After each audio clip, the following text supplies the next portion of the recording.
တကိုးကိုထုံကိုရိုက်ကစခုနှစ်ခုနှစ်ဇူလိုင်လ19ရက်နေ့တွင်မြန်မာလွတ်လပ်ရေးအတွက်ဂျိုးပဲနေကြသောဗိုလ်ချုပ်အောင်ဆန်းနှင့်ဝန်ကြီးများကိုနေချက်လက်ပါစီတို့ကလှုပ်ကြံခဲ့ပြီးနောက်ရုပ်ကလပ်များကိုဂျူဘလီဟောတွင်10လကြာထားရှိခဲ့ခြင်းဖြစ်သည်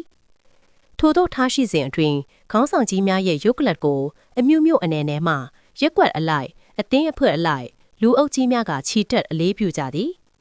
မော်တော်ကားဘတ်စ်ကားလန်ဂျာစပိန်စားသည့်ရင်ပေါင်းစုံစုဝေးကခြိတက်အလေးပြုကြသည်လည်းရှိသည်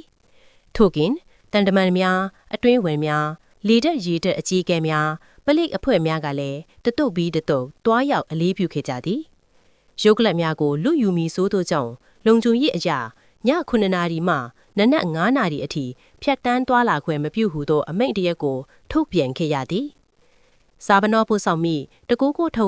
948ခုနှစ်ဧပြီလ17ရက်နေ့နနက်ပိုင်းတွင်နိုင်ငံတော်သမ္မတစောက်ရွှေတိုက်နှင့်အာဇာနည်ထုံးဆောင်များရဲ့ဇနီးမိသားစုဝင်ဆွေမျိုးများက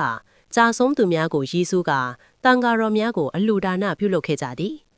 နေ့လယ်ပိုင်းတွင်ရုပ်ကလပ်များကိုအာဇာနည်ကုန်းသို့ပို့ဆောင်မိဖြစ်ရာလက်မောင်းဖက်အနက်များဖြင့်လူထုလူဒန်းစားအသီးသည်ဂျူဘလီဟောသို့စုယုံလာကြသည်ထို့နောက်ခေါင်းဆောင်အီးများရဲ့ရုပ်ကလပ်များကိုတည်ဆောင်ရာရွှေဒဂုံဖျားလန့်တစ်ချောင်းတွင်လူထုပရိသတ်ကြီးကစောင့်ဆိုင်အလေးပြုခဲ့ကြသည်အာဇာနည်ကုန်းသို့အရောက်တွင်နိုင်ငံတော်ဝန်ကြီးချုပ်ဦးနုကအာဇာနည်ခေါင်းဆောင်များအတွက်ဂုဏ်ပြုမိန့်ခွန်းပြောခဲ့သည်ဗမာတမတော်ကလေရင်လေးစီးကအာဇာနည်ကုန်းပေါ်သို့ပန်းများကျဲကြခဲ့သည်နိုင်ငံသားတန်တမန်များစစ်ဘက်အရာရှိကြီးများအသေးအဖွဲအသီးသီးကလွမ်းသူပန်းခွေချပြီးနိုင်ငံတော်တချင်းဖြင့်ညနေပိုင်းတွင်အခမ်းအနားကိုရုပ်သိမ်းခဲ့သည်